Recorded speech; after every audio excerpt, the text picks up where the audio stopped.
August 18. And there was presidential campaigns were going on in Colombia, where I'm from. And there was this new, young, liberal, outspoken, smart, handsome, honest politician called Carlos Galan.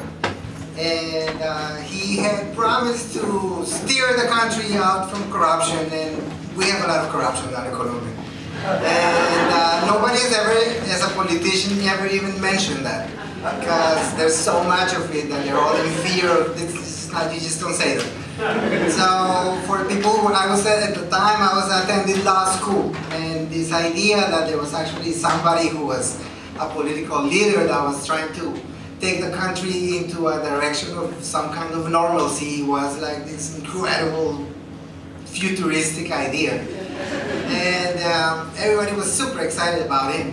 And he was polling incredibly well. It was pretty much obvious that he was going to be the next president of the country. And he was going to come to Bogota, the capital, to give a speech. And he was going to speak in the outskirts of the city in a place called Soacha, which has been always a very important political plaza, even from the colonial times of the Spaniards.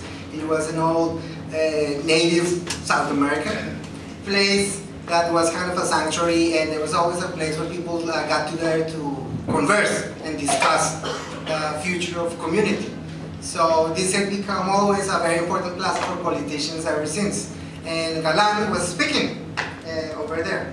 And when big events unfold in a city like Bogota, which is it's a big city, and it's busy, and it's loud, and it's noisy, and it's aggressive, people who are born and raised in the city know that you can do two things. You can go and witness a historical event like this, and go actually to the place and make the effort to see the presentation, or you can do exactly the opposite, because you know that the city is going to be empty.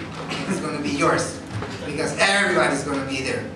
And the city is never empty, and it's never yours, because it's an overwhelming, bustling, medieval city.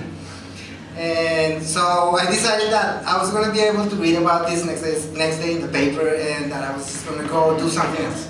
So I called my friend Maria, and I said, how about this? How about we walk us to the farthest possible away movie theater and we watch a movie? And she was like, well, that's a great idea, because everybody's going to be at the event where Carlos Galan is going to speak. So we did, and you know, when you go out in Bogota, the way that you navigate across the city is from church to church, because those are the only little safe havens that you can find. So after like 45 minutes in the city with there's buses and donkeys and dogs and madness and mud, and it's just crazy, you just walk into a church. Just sit there for a couple of minutes, recharge your batteries, and then you go think, okay, let's get San Francisco, okay, I got 40 bucks. Like, it's just total madness. So we decided to walk to the city, and we don't even talk, because it's quiet, and we're just like, kind of like looking at each other, like, check it out. Walking through the city, and we walk all the way to 7th Avenue, which goes across the city. And we go to the movie theater, and they were playing a silly movie. I think it was The Adventures of Baron Munchausen, the Terry Gilliam film. And there's like not a lot of people in the movie theater, but there's like 50 people there, and they all look at each other like, hi, just checked out the city. Yeah, it's quiet. So we're all sitting down watching the movie, the projection starts, and it's a great evening. And all of a sudden, towards the middle of the movie, the picture freezes.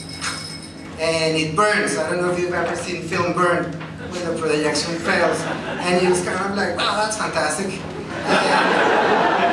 as that was happening, the army storms in. Military police comes in, everybody got the weapons on, and they say like, there's a military, Carlos Galan has been shot and he's been killed. And there's going to be a military curfew starting up in 2 hours, and everybody has to get home. Whoever's not in the house within the next 2 hours is going to be under military arrest. So they separate the men from the women. They say, everybody step against the wall, have your IDs ready.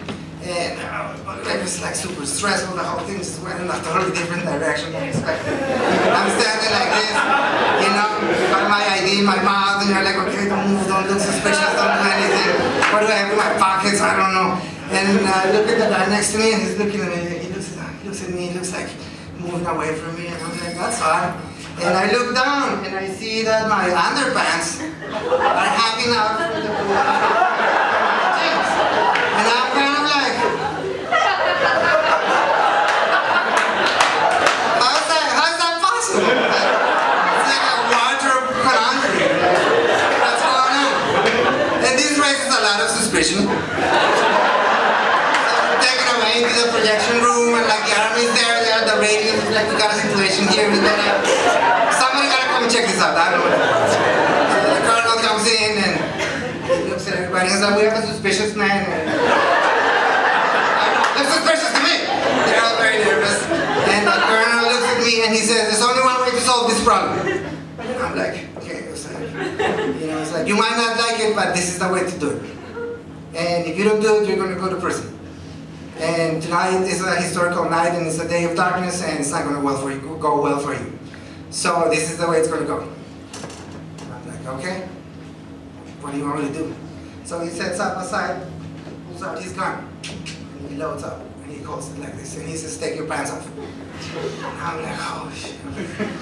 Okay, so I take my pants off, and I have underpants, and now I'm really confused.